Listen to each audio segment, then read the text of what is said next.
Hi, Paul. Hi, Yardley. How are you doing? I'm doing great. How are you? I'm so good. It's so great to have you on Small Town Dicks. Oh, I am so happy to be here. So we want to know, how did we persuade you to join us here on Small Town Dicks? Oh, it was a lot of arm twisting. Not the truth. Well, what has always impressed me about Small Town Dicks is the professionalism. First, you have your authenticity. You know, Dan and Dave, myself, we come out of real crime. We've had real experiences. And so the audience, the listeners, are getting from Small Town Dicks what actually happens out there, not something that's been glamorized. But also, you guys don't exploit the cases. You're empathetic to the victims. And this is what I'm all about. And I know that people who know me from other projects, they will truly see that when they start listening to Small Town Dicks. That's an incredible endorsement. Dan and Dave, tell the fine people about some Patreon, where Paul Holes also joins us on quite a few nuggety nuggets. For just $5 a month, you'll have access to an assortment of bonus episodes, outtakes, listener questions, special series. Small Town fam, you get everything Dave said, and your hard-earned money goes to support our incredible staff behind the scenes to give you this podcast that we all love. So please join us at patreon.com/smalltowndicks. How much was that again? It's only $5 a month, Paul. Just $5. And you get all of that content? Yes. That is a deal. It's such a deal. Patreon.com/smalltowndicks.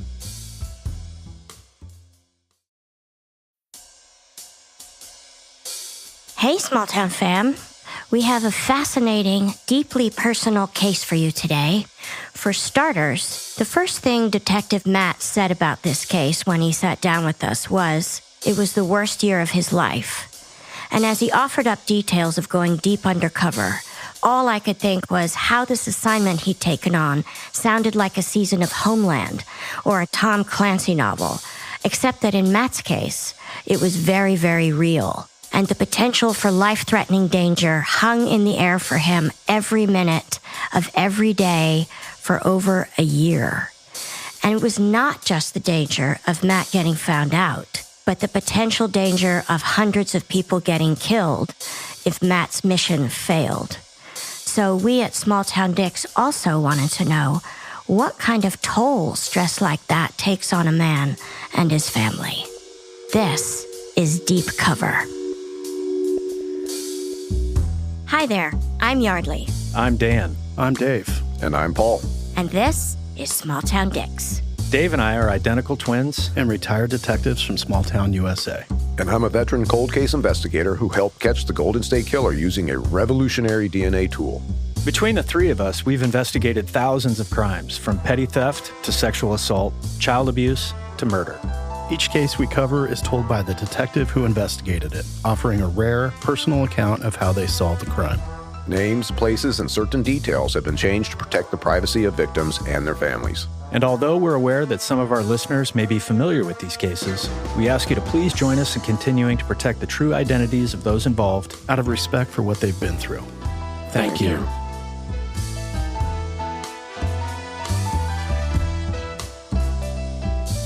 Today on Small Town Dicks, we have the usual suspects. We have Detective Dave. Good morning, Yardley. Good morning, David. So happy to see you. We have Detective Dan. Hello, team. Hello, you. We have the one and only Paul Holes. Hey, how's it going? Everybody's at the table. Very excited.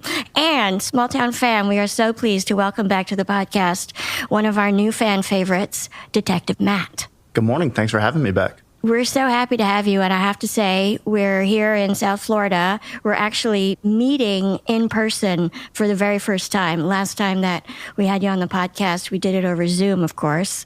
It was the case we ended up calling politically incorrect. But it's so much better to sit down with you in person.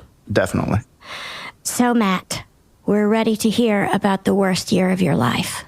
So, yes, this case pretty much took everything out of me. It was very trying, and it was a 24/7 case. For a little over a year, I had to be a different person.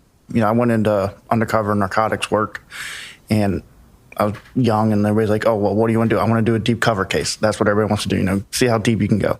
It's becoming a bit of a dying art anyway. It's not happening a lot anymore. How come? Social media. Is that because basically with social media, we don't have any privacy anymore? We're constantly photobombing our lives, throwing everything up on every gram of every kind. Exactly. Kind of decover you'll see now are people that will go and with the FBI, and you're traveling, to the other side of the country or to another country altogether, and you're there for 2 to 3 days and then you come home. There's no getting embedded. The case we're going to talk about, in some ways I got very lucky because they broke their own policies. I had to convince them that, man, we're the bestest of friends, because if they follow their policies to the T, I'm done. There's nothing I can do to prevent them figuring out that, wait, he's not who he says he is. You mean the criminals broke their own codes, basically, to bring you into their fold? Yeah. Interesting. And Matt, you were giving us a little background about the case that I think is important to share with the listener. So you were asked to embed yourself with a radical offshoot of a legitimate environmental group because you had some intelligence about a plot to disrupt the Democratic National Convention, which was being held in your town. And for the uninitiated, people who don't live in the States, those who didn't take civics, these political conventions are held by both Republicans and Democrats every 4 years to pick their respective presidential candidates, and they're huge. So, Matt, how did you first learn about this group and its plan? So I was on the DEA task force, and the DNC, the Democratic National Convention, they plan that out pretty much after one ends. They're already planning where the next one's going to be. Cities bid on it. So the city I was working for, they got the bid, and pretty quickly after that, that's when, hey, something bad is supposed to happen. That fast? Yeah. So a couple people came to me and said, hey, would you be willing to at least see if you can get embedded somewhat and just see what the mindset is and what the feeling is? So I went to their meetings. It was a RAM meeting, which is the Rainforest Action Network, and a Greenpeace meeting, and became close with people in the Rainforest Action Network. So in the city, the person who was running took a liking to me. What's the name of this guy who's running these groups? Sam. And so he and I started hanging out. And my backstory was orphan, grew up, got a trust fund, and was living on a sailboat. But somehow you approach Sam to where now you guys are interacting. How does that approach occur? So I go to the meeting, and these aren't big meetings. Average meeting was like 10, and it's in this brick room. You had the Rainforest Action Network there. You had Greenpeace in this building. And so everybody kind of combined together. So like an office building? Yeah, but warehouse style almost. So only 10 to 15 people would be at a meeting at a time. And basically I just went up to Sam. Hey, like what you talked about, kind of get more information kind of thing. And we went out and got beer and pizza that night, talked some more. First time I'd ever had egg on pizza. Never heard of that. It was a big thing they did, and it was funny because it actually didn't taste that bad. I kind of liked it. But as the case grew on and emotions and all that got involved, now if I eat egg on pizza, I'll immediately get sick. The association. Yeah, exactly. Fascinating. So you, as Matt, starting to go undercover, was anybody allowed to go to these meetings, or was it weird to see a new face like yours in that meeting? It was definitely weird. I mean, they were a close-knit group, but anybody was allowed to go. And so I wasn't pushy at all. Long story short, I kind of stood back in the corner, didn't approach anybody, constantly had that standoffish role. And this was during Occupy, when Occupy was very, very popular. Occupy Wall Street? Yes. We had a group in my city that was occupying an area, and I just didn't know really anything about protesters since the 1960s, anything I just read in books. So one of the things I did early on was go to YouTube and start watching every video about the beliefs, about personality types and all that. And most of the people involved seem to identify as a group, but they have trouble socially, basically. So I was like, all right, I need to fit the part. And so that's what I did. Stood back in the corner. And then, like I said, the first meeting, I went up and talked to Sam at the end of the meeting, and he was very much, oh, you got to meet Billy, you got to meet Billy, you're going to love Billy. And it was because I had said that I lived on the sailboat. And I do have a background with sailing, so at least I knew what I was talking about. So Billy didn't get there for about a month. Like this would have been in about August, I want to say. So you say Billy didn't get there. Billy's not local. He's coming in to help kind of organize and drive this planning. So he actually is local. What I was being told at the time was that he was on a sailboat with kids taking them around the Caribbean. Did he live on a sailboat too, or this was just like a boondoggle where he was on the boat with his family? More of a boondoggle. It wasn't his family. It was supposed to be a group. I have a feeling, since learning a lot more about him later, that's probably a cover story, and that's not actually what he was doing. Cover stories to cover other stories to cover stories. Yeah. So is Billy regarded as kind of like the leader for a local chapter, or is he more of a national guy? He would be a national guy. Basically, there's the outside group, the media group that everybody's on TV, and then there's the underground. And he would be part of the underground. He was very, very extreme. The first time we meet, we hit it off, definite connection right out the gate. I want to say it was like 2 days later, I go to his house and go to his room, and his whole bedroom was nothing but news clippings or drawings of cops getting beaten or killed. Oh, my God. His entire room. His hatred for police was, I have yet to ever see anything like it. He was actually a really good artist, but he loved to draw police getting murdered. I'm seeing a parallel here going after, the predator, the serial predator, the fantasy motivated individual. They can be very visual. They will do drawings, some of them, just like BTK. He would do drawings. There's almost a violent fantasy, a pathology within Billy that is being exhibited within his room. Really is insight into what his inner fantasies are. That would make perfect sense. And he was very, 1 minute, we were just as close as could be. And no joke, we'd get together another time. And he's making me put my phone somewhere away from me and strip searching me. You never knew who you were going to get. Paranoid. Yeah, very much so. Is he probing you for your ideology? Like when he brings you into his room and he's got all this imagery and these articles on the wall of police being beaten and killed, he's doing that for a reason. So like, what do you say in a situation like that? So, you got to think fast and you got to say something fast, and he's watching your face. He wants to see, how do you respond to that stuff? And I think I said, man, how'd you get this collection together? And then, wow, you can really draw. This is an awesome job. Yeah, this doesn't bother me at all. I'm interested in it. Pet the ego. Exactly. Yeah. Okay, so you start your deep cover investigation by going to this meeting of some well-known and legitimate environmental groups, but it turns out that they're just a gateway to something much more radical. What's the name of the group that Billy and Sam are part of? So there's a very radical group called DGR, Deep Green Resistance. You can look them up online. They believe legitimately that we need to go back to when we invented the wheel and nothing after that. In terms of industrialization? Correct. And they believe we need to do that by any means necessary. And that means bombing, assassinations. They have a book where they talk about it and how to do it. You work in cells, teams of 4, sometimes up to 6, and one person communicates with another, but then they don't know about any of the other cells. They don't know who they are, so they can't rat on them. Just a very, very dangerous group with strong beliefs.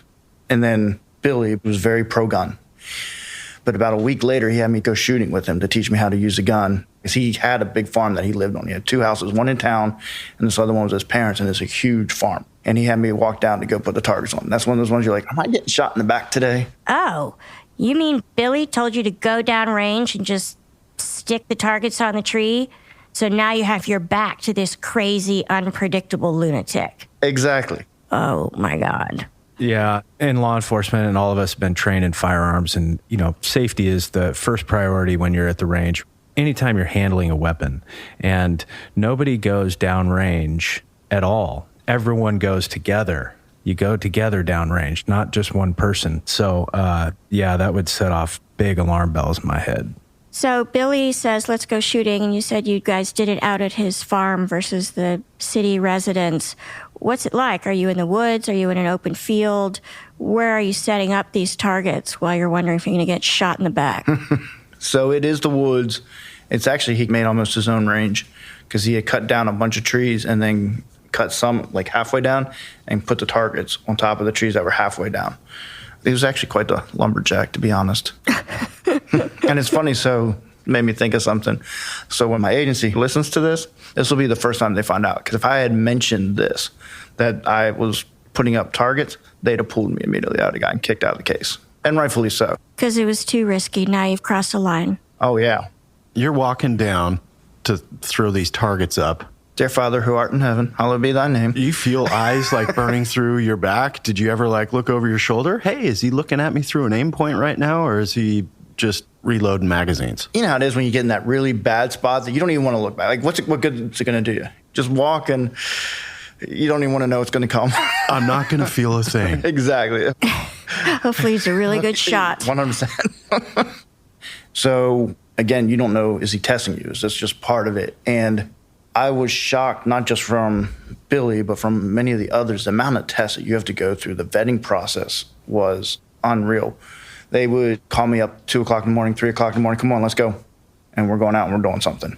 And what sort of things would you do at 3 a.m.? The bars are closed. Right. Well, you go to someone's house, go drinking. There's a word for it. I think it's wheat pasting. I don't remember it. Basically, you put like flyers or whatever, and you paste them onto stuff. Oh, like on telephone poles and stuff. Yeah. So we would go around town and do that. A lot of times it was just going over to Billy's house, not the farmhouse. The one in town? Yeah. And sometimes he'd be sitting there doing coke, sometimes just smoking weed. So Billy's out of control. He's doing drugs. Did he try to get you to do drugs? Yes. Oh, yeah. I know undercover agents, you're not supposed to do that. So what do you do? So I had to get a story out early on, and the story worked. I'm kind of surprised it worked. But I told him that I was out west for a little while, met with a shaman, and the shaman told me that I cannot use drugs. Yeah, are you asking me to compromise my morals and my commitment? Exactly. I'm sure Billy thought that story is so unbelievable, it must be true.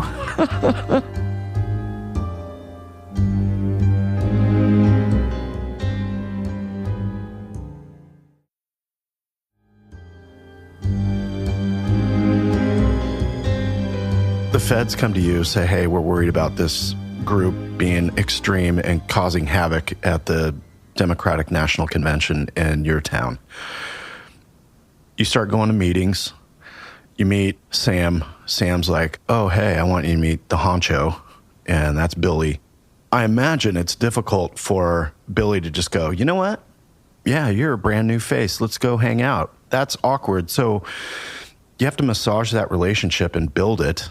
And I imagine that would take weeks or months to get to where he's inviting you over to the house and you guys are going shooting and you guys are eating and having beers with the fellas. How long does it actually take for you to get to a meeting or a planning session where they start actually talking about criminal stuff and you're like, okay, there is a need for me to be here and there's a need for me to stay embedded with this group? So Billy actually very quickly was all about violence and had no issue talking about violence and the need for it, whether it was killing people, derailing trains. I remember New Year's Eve, 3 months, 4 months in, we're together on New Year's Eve at somebody's house. He goes, you know what we need to do? We need to start bombing ATMs. That's where it's at. We bomb ATMs when somebody triggers something, they walk up to it, and the ATM explodes. That's going to hurt the banks more than anything else because people are going to be scared to go to the ATMs, and that'll cause the bank to go under. Because of transaction fees?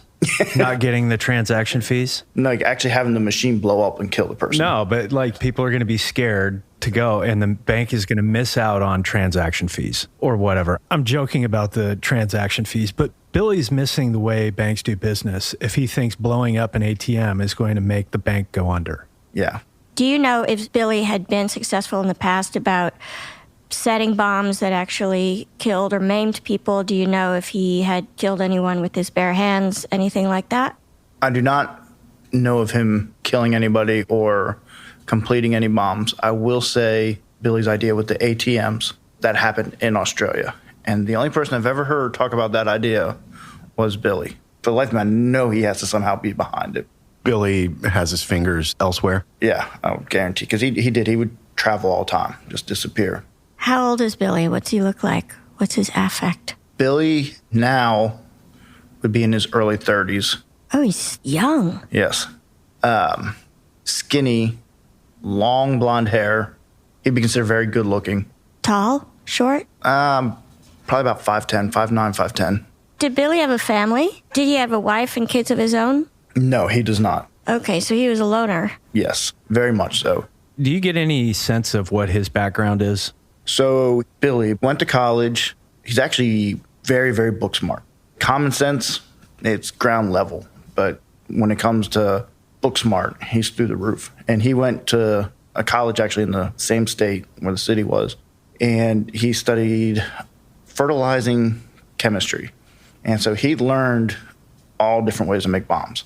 Like he would teach me, well, you're going to use kerosene with this mixture because we want a slow burn on this. Or if you want to do a really fast burn, we're just going to use straight gas. I'm wondering how he was radicalized. If you're a champion for the environmental cause, and we all know that if you derail a train, what do trains have? They carry fuel, they carry hazardous chemicals.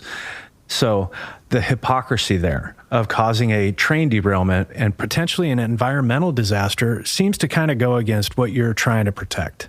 And we did talk about that. That was the thing, is that you have to have some casualties in order for the bigger picture to succeed.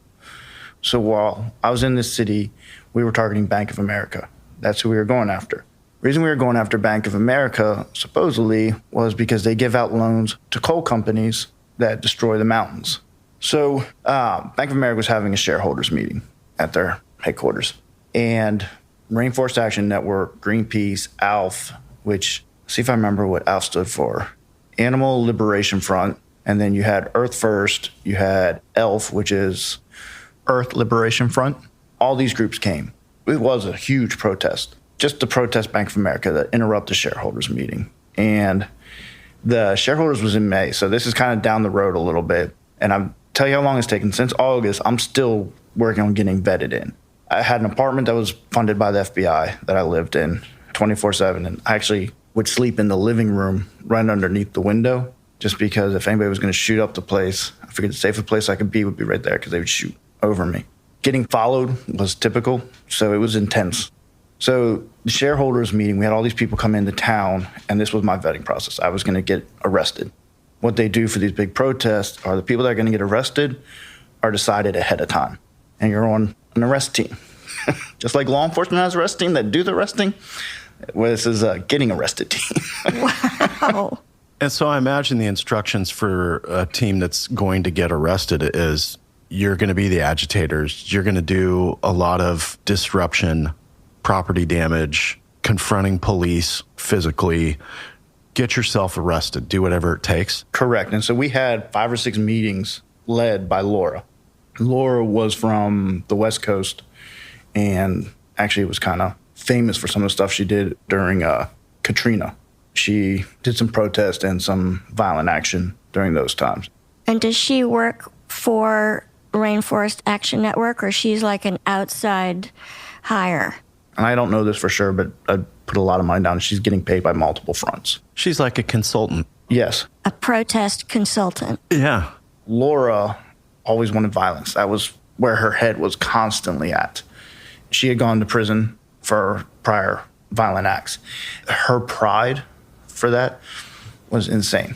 What was Laura arrested for? She had done some cocktails. Molotov cocktails? Yeah, and launched it at police. Jesus.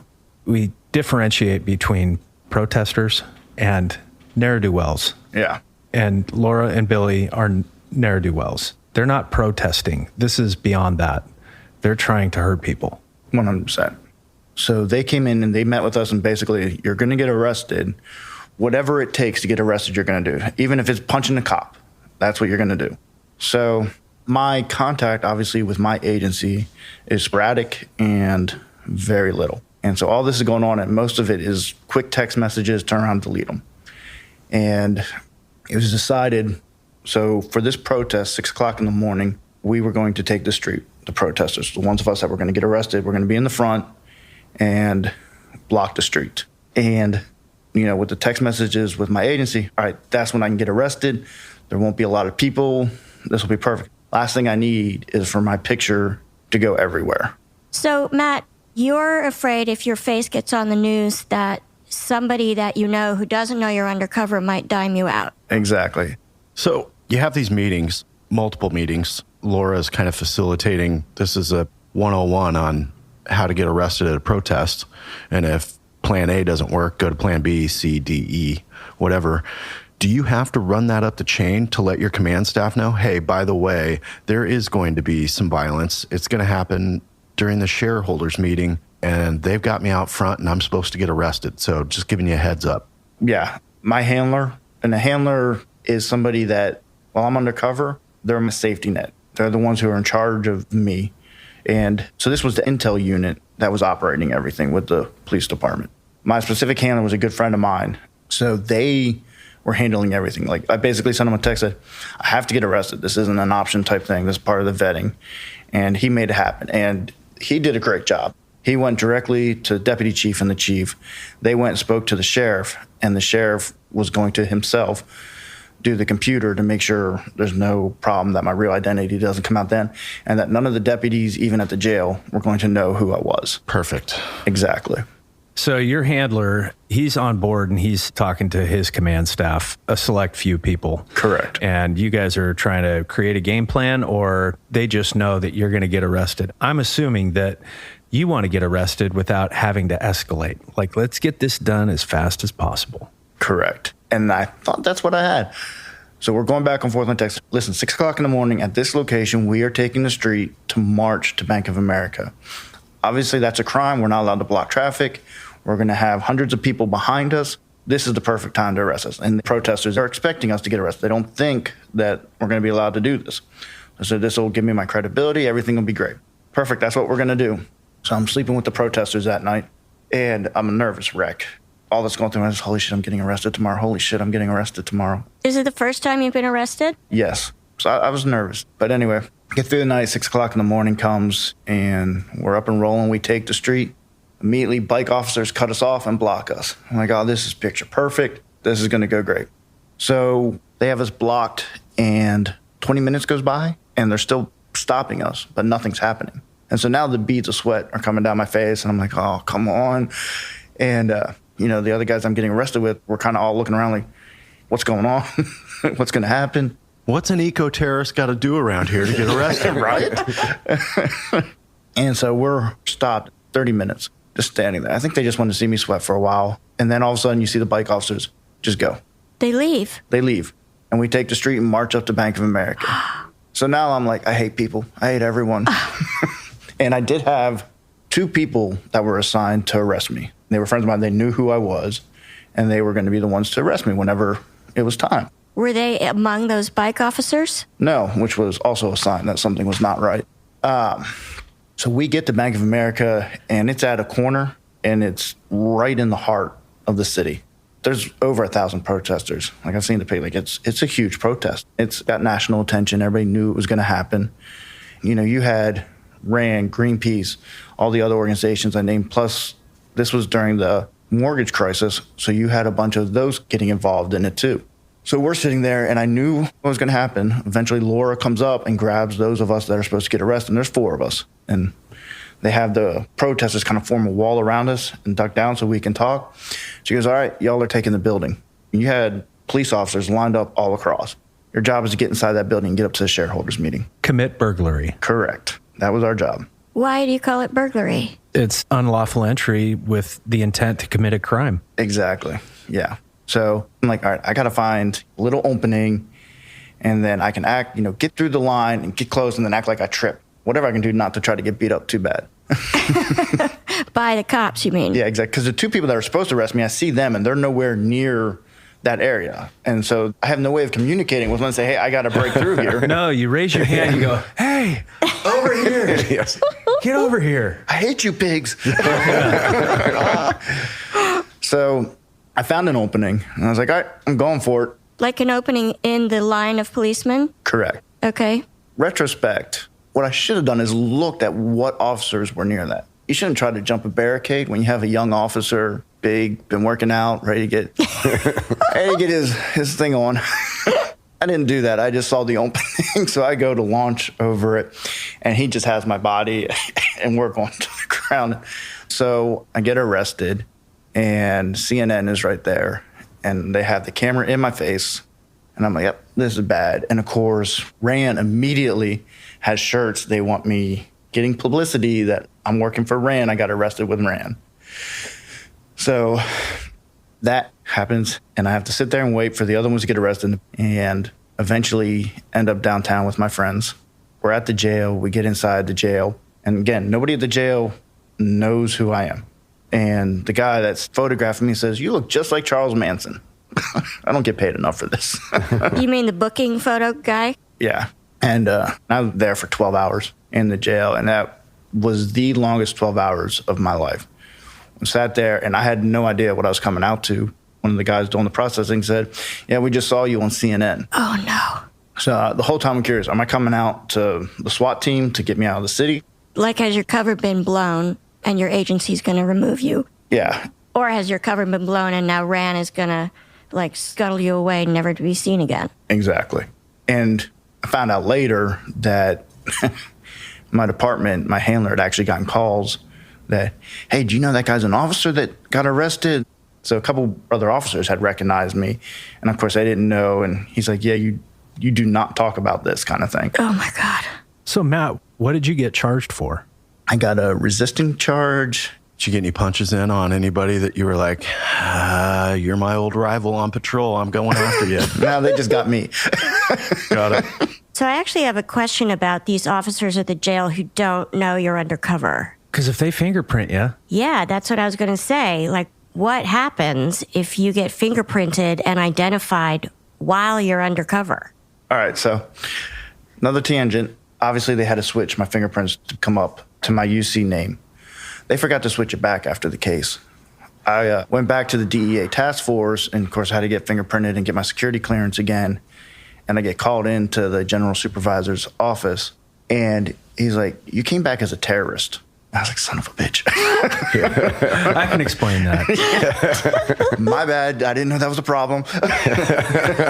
So I had to write this long letter, and I had to have the major or the deputy chief write a letter saying, "Yes, this was all pre-planned. We're switching the fingerprints now. This was a mistake." That's a hell of an occupational hazard. So, getting back to you being released from jail after you got arrested at the protest, what's the situation when you get out? So Greenpeace was nice enough to buy my bail. And so I get out and I go straight back to the same place where we had the meetings. Like, that was our headquarters when we were doing legit stuff. That's where we would meet up. Was it like in a basement, sort of sequestered? So there was almost like a garage type area, I would say, that was kind of offset. But that's when we had the large group, that's where we're at. So I get there after being arrested, and then it's a standing ovation. So, Matt, the point of the arrest is to gain national attention. Yes, the organizations, RAN, Greenpeace, all the protesters, they wanted the recognition. They wanted to bring everything to spotlight. So that was their purpose for the arrest. The purpose of me being arrested, this would be for the criminal side of things, was I needed to be vetted. But the standing ovation is you got arrested, you brought national attention to the cause, and then secretly for you, the standing ovation is you didn't get made as a cop. Correct. So we're still copacetic. Yeah, everything is good. but Matt's down for the cause. If you think about like outlaw motorcycle gangs, it's almost like you're getting your colors. That's exactly what it was. This protest, they're bringing people in from out of the state, right? Over 1,000 people there, everywhere from California, New York, and everywhere in between. And these people are just funding these trips themselves, or is this, there's backers? There's major backers in the whole thing. Okay. They'll have buses, they come in style. Do you know where the pipeline of money came from? I do not. I have my guesses, but they're guesses. So this is so coordinated. You know, that's what's shocking to me is how coordinated these protests are. So both for the shareholders and for the DNC, another one of my jobs was to find a place where we could put large numbers of people to camp. There's one place right by the railroad that was abandoned that we set up shop. Logistics. Yeah. And then you have to find another place for the underground because the underground can't stay at the same place where the media is staying, or what we refer to as the media, the people that could be seen on TV, that kind of thing. So after this, you get bailed out, you get properly feted, right? Exactly. So that night we get hammered. And when I say we, me, not so much, but the people I'm with, and just celebrate. Now, the only issue being with everybody, I was good except for Billy. Billy and I, everybody referred to us as best friends, but to the very day that I was done with this case, his switch was just on and off. You didn't know who you were going to get. One day, perfectly lax, and we're talking and we're good. And the very next day, strip search. You just didn't know who you were going to get with him. Maybe he just wanted to see you naked. I mean, I don't blame him.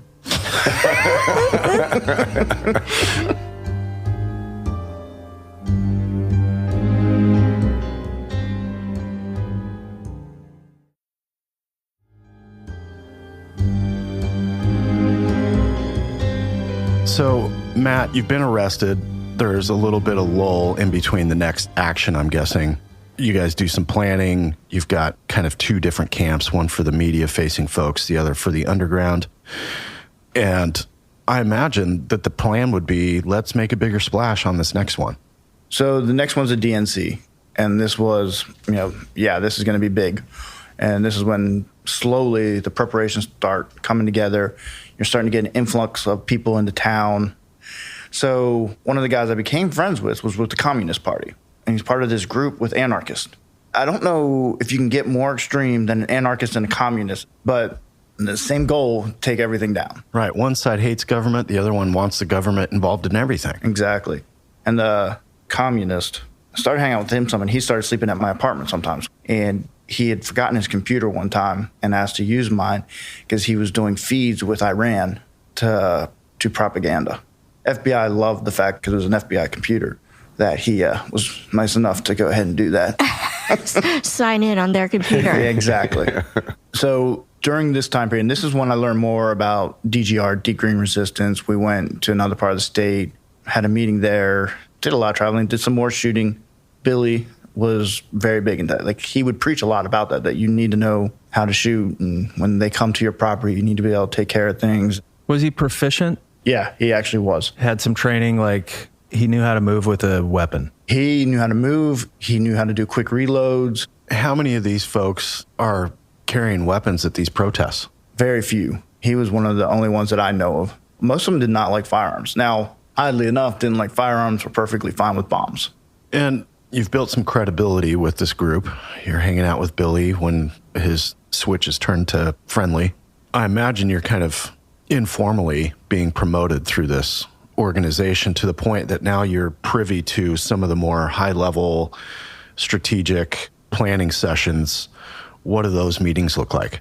So a lot of it was, we're getting people from this state. These people have confirmed, like, all right, we have 20 people from Indiana coming in. We're going to need a spot for them. We have this group from Pennsylvania coming in, but they can't be seen. They cannot be around this group. Because they don't get along? No, because they'll be in the violent action. And when I say violent action, that's anything from throwing bricks to just doing property damage to Molotov cocktails to trying to hurt and destroy things. You would have influx of people coming down, staying for a couple of days, talking, and then going back out. And then we would do small protests in our city. So between the Bank of America shareholders meeting and the DNC week, how much time is in between those two events? 6 months. So you've proven yourself at the Bank of America protests, and now you're in with the radical element, aka Billy, for the coming DNC protests. And 6 months, that's a lot of time for planning. Correct. For that 6 months, I would have, at best, a quick text to my wife to be able to say, I love you. I hope everything is good. So you're talking a little bit with your wife. You also mentioned earlier that you're texting a little bit with your handler in your department. What happens if Billy wants to look at your phone? So we use memes. They would send me a meme, and then I would reply back with a meme. Like a code. And if it was a happy meme, a joke, everything is fine. If it was on a serious level, then they knew, all right, something may be up. My department would track my phone to know where I was the best they could. I would be out all hours of the night. And then, would try to let them know, hey, if I'm at the apartment, it was always assumed that I had people there, and I'd try to text them. Now, I did get a cat during this time. A cat? A cat. Yardley's excited. She's like, cats? This was right after the shareholders meeting. It was given to me, which I was happy about at first because I like cats. And it's sad because I gave the cat away to a good home after the case. My plan originally was to keep it, but again, your mind plays tricks on you, and any kind of memory of that, I was like, I can't do it. Right. So fascinating. What a great little detail. The name of the cat, I named it Anna Kay. I was a Jack Johnson fan, and so that was music that I could listen to around them. Even your music has to match up with who you are. And so I took banana pancakes and shortened it to Anna Kay and named the cat after that. So you're embedded with these people. Did you have to trick out your apartment? Was it squalor? Was it penny neat? What was your style as this undercover fellow? So actually, because Billy and Sam are both very nice people, they took me to a lot of yard sales to help me decorate because, again, my cover story being that I just came from a sailboat. You didn't have any furniture. Exactly. So you have various individuals from all over the nation that are flowing in during this planning for the DNC. Are you traveling at all during this time? So I don't leave the state at all. I am traveling inside the state. Matt, what are they planning to do at the DNC? Up to this point, I'd heard about violent action being taken and destroy property and all that. Then all of a sudden, there are 3 individuals that come to town, and I'm introduced to them, and they start getting close to me. I was never told what organization or anything they're with. It was just other environmental anarchists. Hang out with them, then the conversation started that we really need to do something big at DNC. And that's when talk of a bombing came up, and that we would need a storage unit, that we could get the stuff down here, but we need a place to be able to keep it. Does that mean the ingredients for the explosive? Correct. How big are they going here? I don't know for sure, but basically, according to them, it'd be a U-Haul full of stuff. Like ANFO, nitrogen, fuel oil, that kind of bomb? Yeah. So substantial explosion. Oklahoma City. Yeah. So I became the one in charge of getting a place to store it. Volunteered for that. I'm a nice guy like that. Team player. Oh, yeah. Between the FBI and my sergeant, they get a storage unit and, get it backstopped. And backstop means that if they try to see, all right, this person rented it, what's the relation? It would come back to a neighbor kind of thing. So it would make sense as to how I got about it. So come back to a neighbor of yours. Yeah, in the apartment complex. And that will show Billy that you're doing your due diligence to keep this whole plot under wraps. Yeah. So get the storage unit. Everything is good there. And this is well ahead of time. So basically, I'm sitting on this thing for a while. And meanwhile, the 3 individuals were down permanently. So you have the storage unit. Do you have anything in the storage unit at this moment? No, it's empty. One of the things I asked for from my agency and the FBI was information they had on the outside. I didn't want to know. I believe they may have had the storage unit wired up and cameraed. Honestly, I don't know.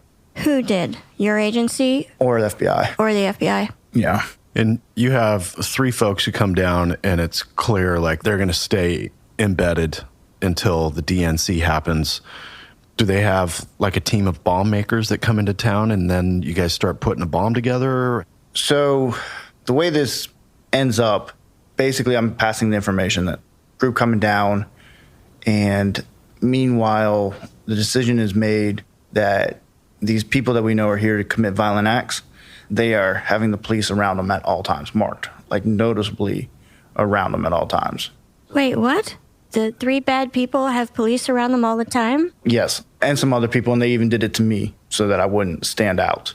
But the goal was, they see police officers all the time, then they're going to think they can't get away with anything. And it actually ended up working. So long story short, they get waved off. So when you say that there is this constant police presence around these individuals, including yourself, are these like marked units just kind of swirling by? Do you have undercover cops that are just posted up on a corner being obvious that, hey, we're watching? So combination, there were other undercover cops. I mean, that's the norm. It was funny because I would see my friends. So the police presence deterred the people who were actually carrying the bomb-making materials from someplace out of state coming down to your storage unit. Yeah, the people that were already here talked to them and deterred them from coming down. There's too much heat. Yeah, exactly. But you have 3 people that are from out of town, and the natural rhythm of life is most people have very little contact or exposure to the police. All of a sudden, these people from out of town, the police always seem to be around. They also happen to be around other members of this group. I imagine there would have been some rumors like, is there a mole in this group? How do we land on the police radar? We're not even from here. Yes, there were major conversations about that, which luckily I was a part of. And I agreed that, yeah, we definitely have someone that's talking to the police.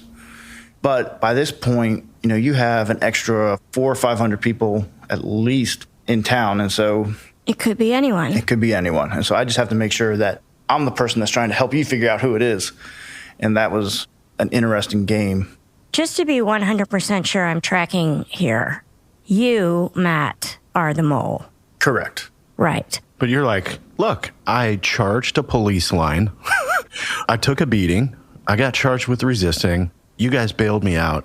I've been pulled over. I'm trying whatever I can to build some credit with you guys to let you know I'm way on board with this. But this is a situation where if the mole is identified, what kind of threat would this group do to that mole? I truly believe it'd be bad. If they figured out this person's giving information, they're so irrational. So potentially kill the mole. Yeah. And so you couldn't just misdirect and point somebody else out and say, that's got to be the mole. No, absolutely not. Matt, when you find out that the larger plan is to bomb the DNC, and you mentioned that they work in cells and their modus operandi is nobody knows everything except for maybe one person, so nobody can rat on anybody else. Is there a concern of yours within this organization, these environmental extremists, that they're also splintering information and you don't have all of it? Oh, 100%. And I still believe there was. We had no evidence, but, they're not dumb about that kind of thing. So definitely. But just like, we had people that were supposed to be making Molotov cocktails at houses, and that's why we'd have a Mark Jr. go sit out at that house. The people that were making the Molotov cocktails had no idea that there was another group that was planning on a bomb. I see. And Matt, you actually brought us a video of yourself undercover in this anarchist operation, and you're being interviewed by a local news channel. Here's a clip. I'm a volunteer here with RAND, Greenpeace, 350, and numerous other different organizations. The reason I'm out here today is a multitude of reasons. Has got to be held accountable for their dirty politics, for their destruction of the environment, and for everything else that they do that is hurting the citizens in this community. And nothing's being done about it. So we want it to come to an end. All right, thanks, Matt. You're pretty good at the delivery. You're convincing. I appreciate that. But you're full of shit, right? Oh, completely. That was a lot of YouTube videos watching and trying to learn what I'm supposed to be like. It's interesting because at first you didn't want to go on camera because the potential for you being on the news to blow your cover is much greater than you not going on the news. And Rand was totally fine with that. But now, for whatever reason, they've changed their minds and they do want you to go on camera and talk to the news. I'm guessing to test your loyalty. How good are you at pushing the cause? And you, poor Matt, are in no position to refuse them. Is that fairly accurate? Yeah, very much so. And seeing you on that video, I'm struck by how much of your face we can't see because your beard is so heavy. You're wearing those wraparound glasses. It's pretty great. You walk the line really well.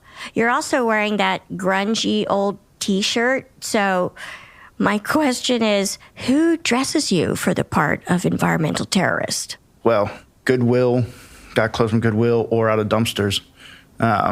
Take them from there because that's what we did. Why is that part of what Rand did? So the anarchist side of things is anything you get for free, you get for free. And I got to be part of a lot of dumpster diving during this case. And there was a particular time I'm at Sam's house, and Sam had gone dumpster diving a few hours earlier and was able to find us some great eggs to cook. You could smell these. That's how bad it was. Oh, Matt. It was awful. And then there was a time I was at one subject's house, and he is using his hands to make hummus with the chickpeas that he had in his garden. Unfortunately, right next to him are several needles and little baggies of heroin, and you can see the track marks all over his arms. And he's sitting there just squeezing those little chickpeas together. And I'm like, oh, I'm going to die. Oh, my Definitely going to God. die. And this is why I couldn't ever do undercover work, UC work, that even when we serve a search warrant on a meth or a heroin house, they're the most disgusting places on the planet. You feel dirty the minute you go in. You feel dirty when you get home. Awful. And you got to live in this. Yeah. Not at your apartment, but this is your lifestyle. For the last month of the case, I'd had enough. Everybody stank. So I said, you know what? I'm not showering either. Like for a whole month, I went and didn't shower at all. And the nastiest I've ever been in my entire life. When I finally got out of the case, I literally took a shower for probably over an hour. And on that note, we kind of danced around the end of how this plan kind of falls apart, correct? Yeah. And that's due to police presence, some deterrent factors.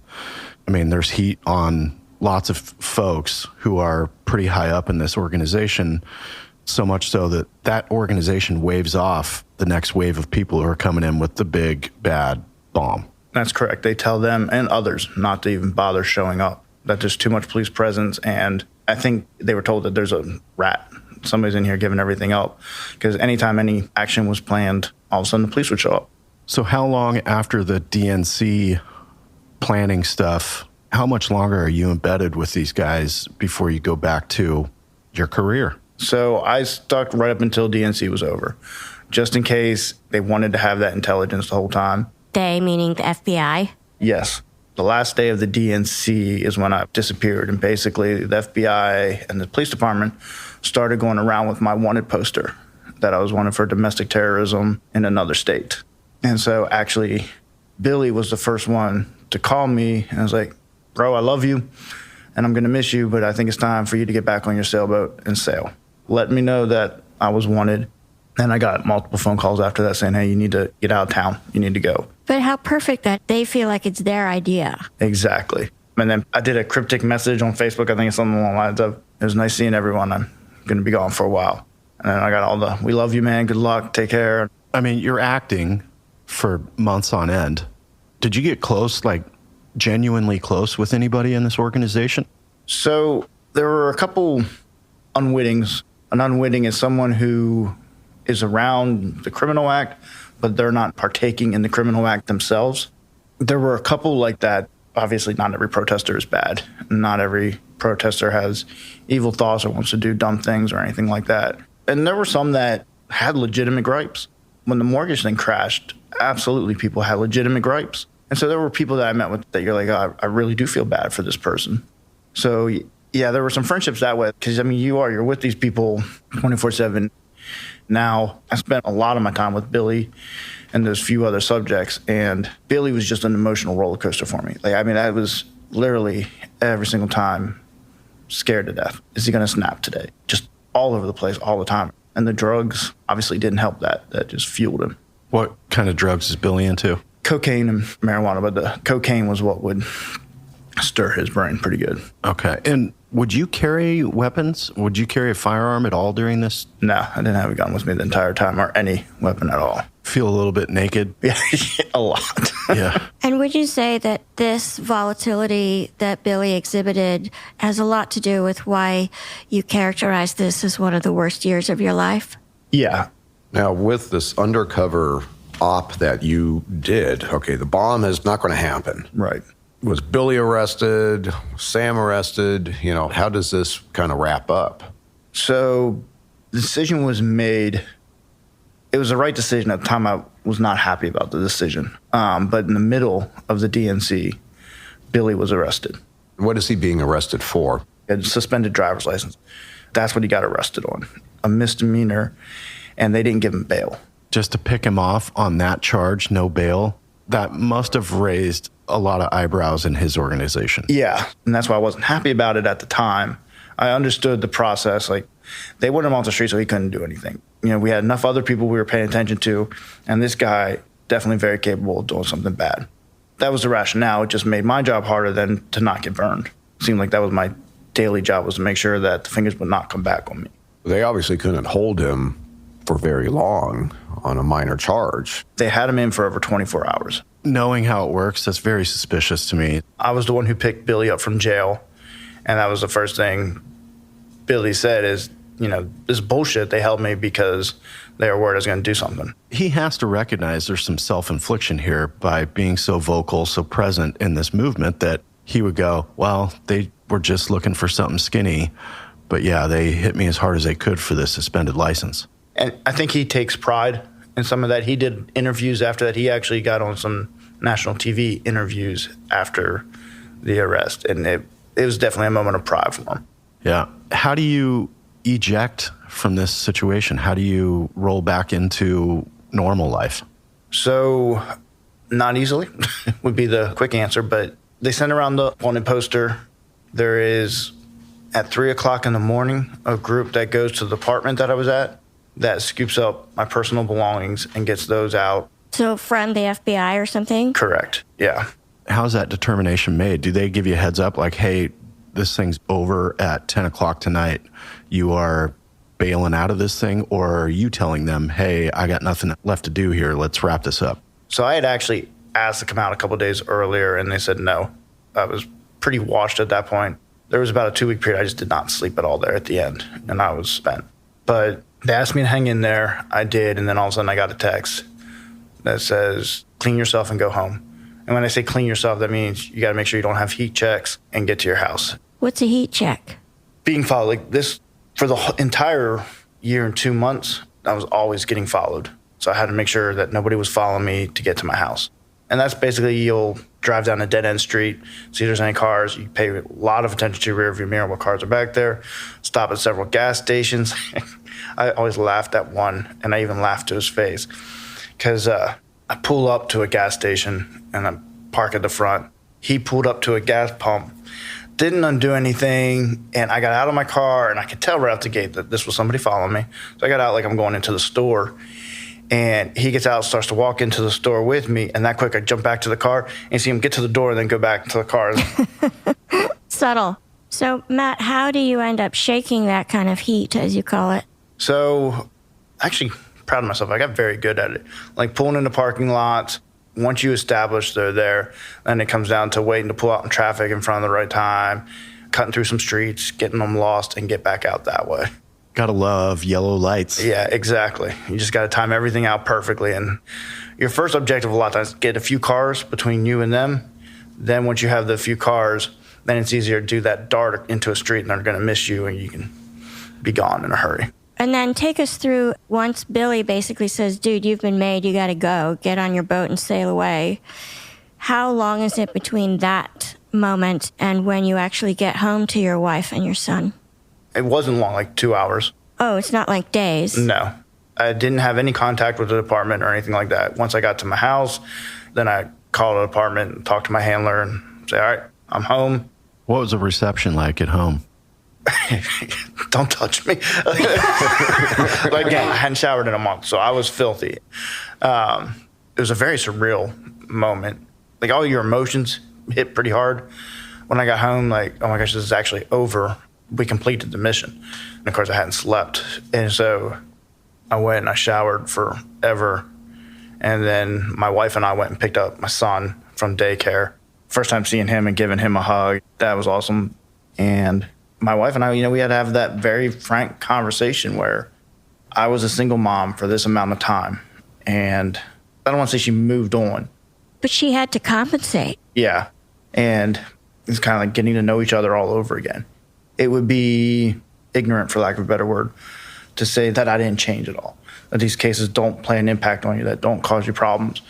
Thank goodness we have the relationship we do, or I'd be in real trouble. Was there ever a time while you were undercover that you thought about pulling the plug early, that it just was too much, like you missed your family too much? You just thought, I can't do this anymore? So on so many different fronts, like having so little communication with my family, especially with my kid. I remember my kid never gets in trouble. All of a sudden, my wife gets a call from the daycare that, something's wrong. He's kind of acting up and he's not himself and he's really sad. And then ends up, they say, well, apparently he really misses his dad. And my wife debated whether she was going to tell me this or not, and eventually did. And I came very close then to pulling the plug and walking away and said, no, I can't do it. Not worth it. Yeah. And then about probably a month later, my wife calls me, and very brief because we couldn't talk, just like, all right, I love you. Your mom has cancer. Oh, my God. That was the end of the conversation. Had this case been anything else other than a lot of people's safety, I would have bailed, without a doubt. That was the only thing that kept me going.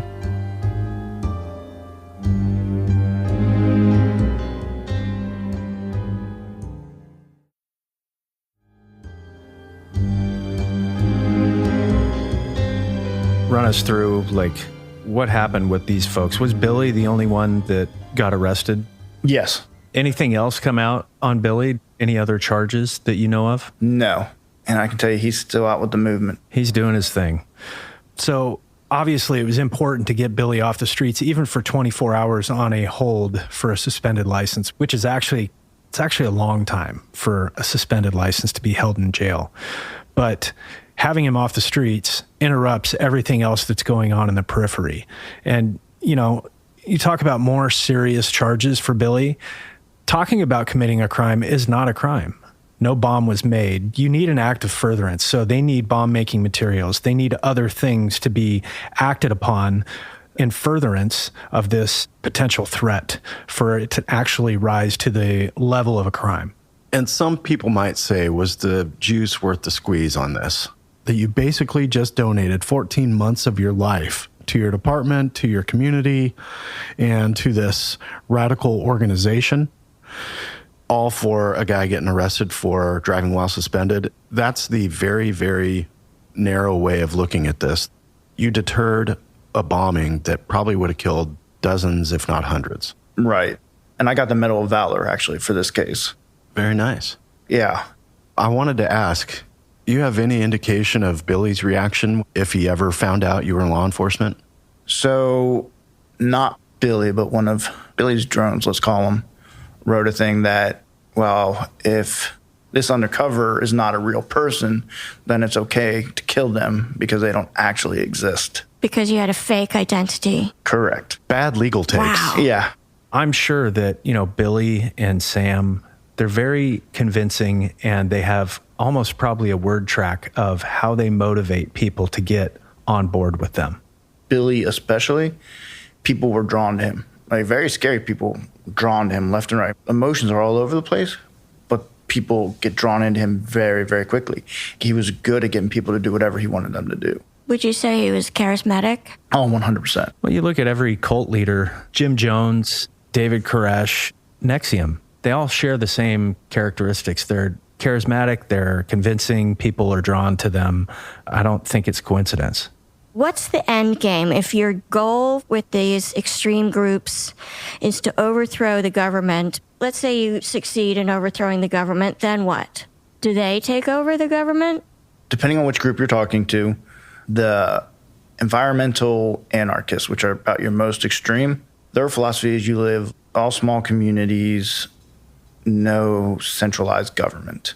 Like no laws, no agreed upon civilities. But at some point, someone at the top is going to say, okay, I'm in charge, and I'm making new rules, new laws to supplant the old government rules. And now they've begun to create the same kind of structure they said they wanted to eradicate. It's more like a tribal format. Like each tribe takes care of their folks. Tribe a few miles away, they make their own laws. Yes, however they want to live. They don't believe in a central leader. Okay. Even as somebody will eventually install themselves as the central leader. Yes. Okay. When I start hearing about these groups, and you have people with maybe a life philosophy that they become attracted with the mission of these groups, but then you have the extremes, the underground, that are willing to go out and destroy property and commit violence. Kind of wonder, the people that are drawn into those groups, maybe they just naturally like the violence, and here's an excuse for them to be able to go and do that. Yeah. That wouldn't surprise me, especially your anarchists and your environmental anarchists. They're ones that didn't fit in school. They had a hard time with friends, that they were the outcast big time. And so I think there's at least a possibility that the anger started young, and then this was a way to channel it and justify it in their own head. Well, I'm doing something good because I'm trying to protect the environment. So it's okay to be violent.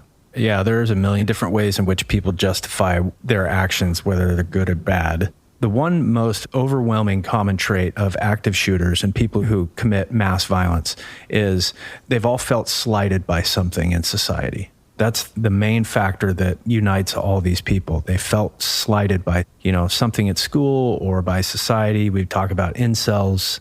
There's been some form of rejection, they feel. Yeah, and that's their motivation and their justification for hurting people. And it sounds like Billy's got some of that.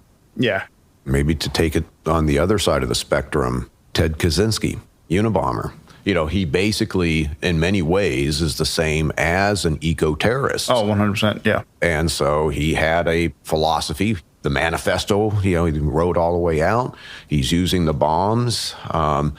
It's really, I think, the same psychology right there. Yeah. It's a justification to be violent. At the same time, Billy's mind is, I am 100% right. Yeah, 100% buy-in on his part to his dogma. Exactly.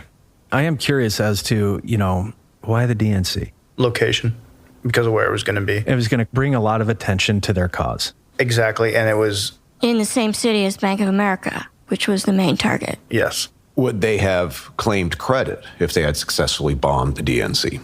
It wouldn't have been credit to a specific organization.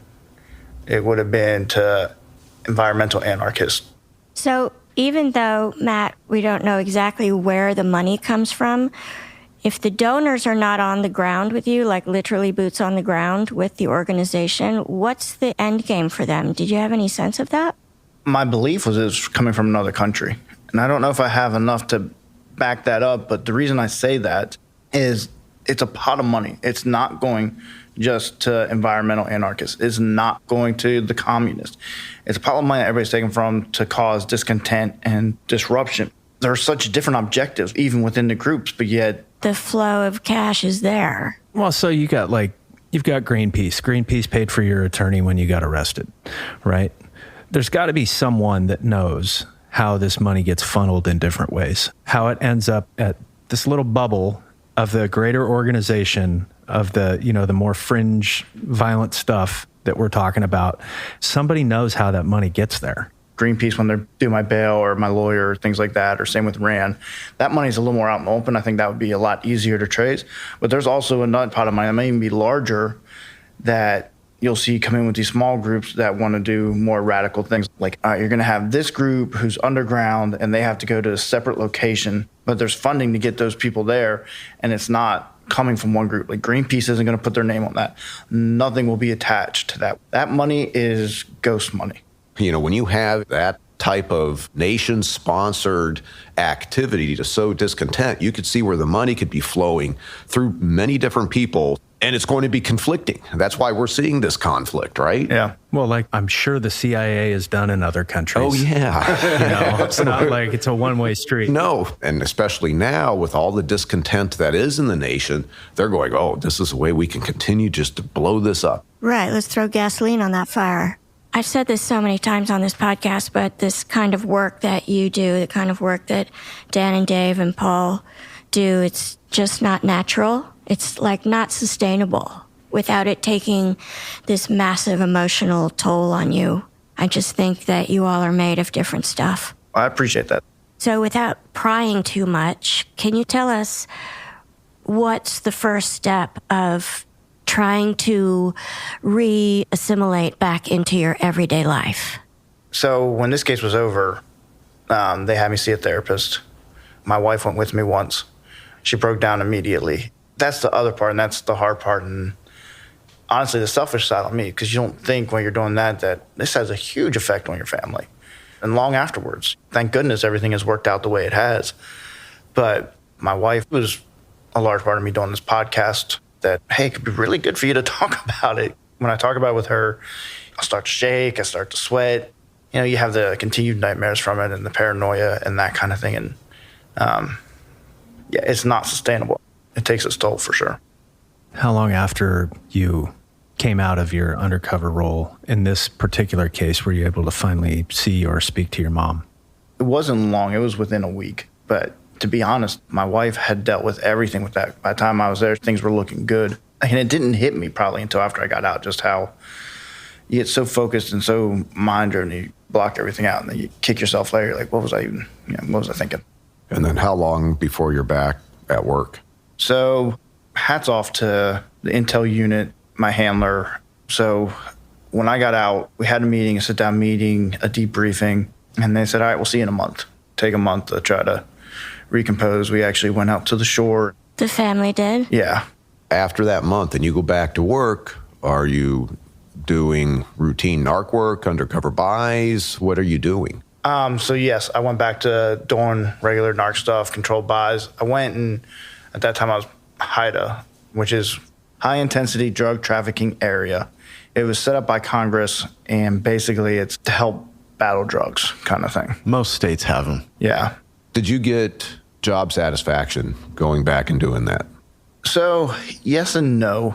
There's a part of me that craves getting back into that. I think that's probably the reason I have trouble putting on blinders. What sort of blinders do you expect yourself to put on? Sticking to just doing the simple part, like just the control buy and not trying to see any kind of bigger picture. I find that interesting. I was the same way. So when I first started in detectives, I was a fraud and financial crimes detective, and I worked with a partner at the time.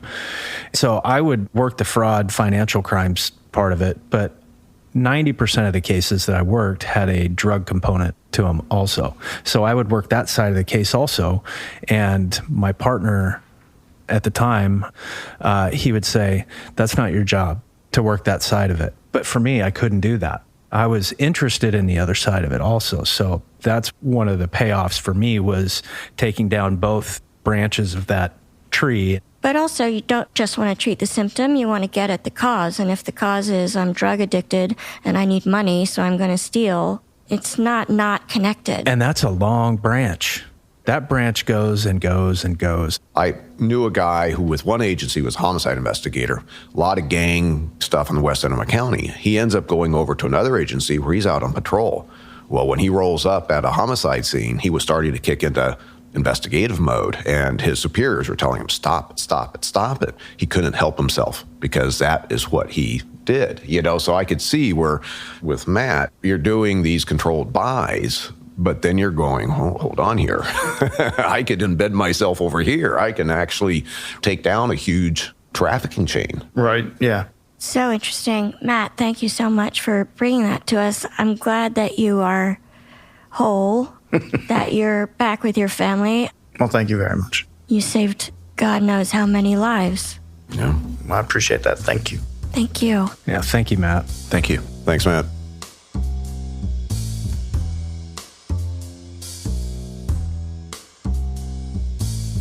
Small Town Dicks is produced by Gary Scott and Yardley Smith and co-produced by Detectives Dan and Dave. This episode was edited by Soren Bajan, Gary Scott, and me, Yardley Smith. Our associate producers are Aaron Gaynor and the real Nick Smitty. Our music is composed by John Forrest. Our editors extraordinaire are Logan Heftel and Soren Bajan, and our books are cooked and cats wrangled by Ben Cornwell. If you like what you hear and want to stay up to date with the show, visit us on our website at smalltowndicks.com. Small Town Dicks would like to thank SpeechDocs for providing transcripts of this podcast. You can find these transcripts on our episode page at smalltowndicks.com. And for more information about SpeechDocs and their service, please go to speechdocs.com. And join the Small Town fam by following us on Facebook, Instagram, and Twitter at Small Town Dicks. We love hearing from you. And if you support us on Patreon, your subscription will give you access to exclusive content and merchandise that isn't available anywhere else. Go to patreon.com/smalltowndickspodcast. That's right. Your subscription also makes it possible for us to keep going to small towns across the country In search of the finest, rare, true crime cases told, as always, by the detectives who investigated them. So thanks for listening, Small Town fam. Nobody's better than you.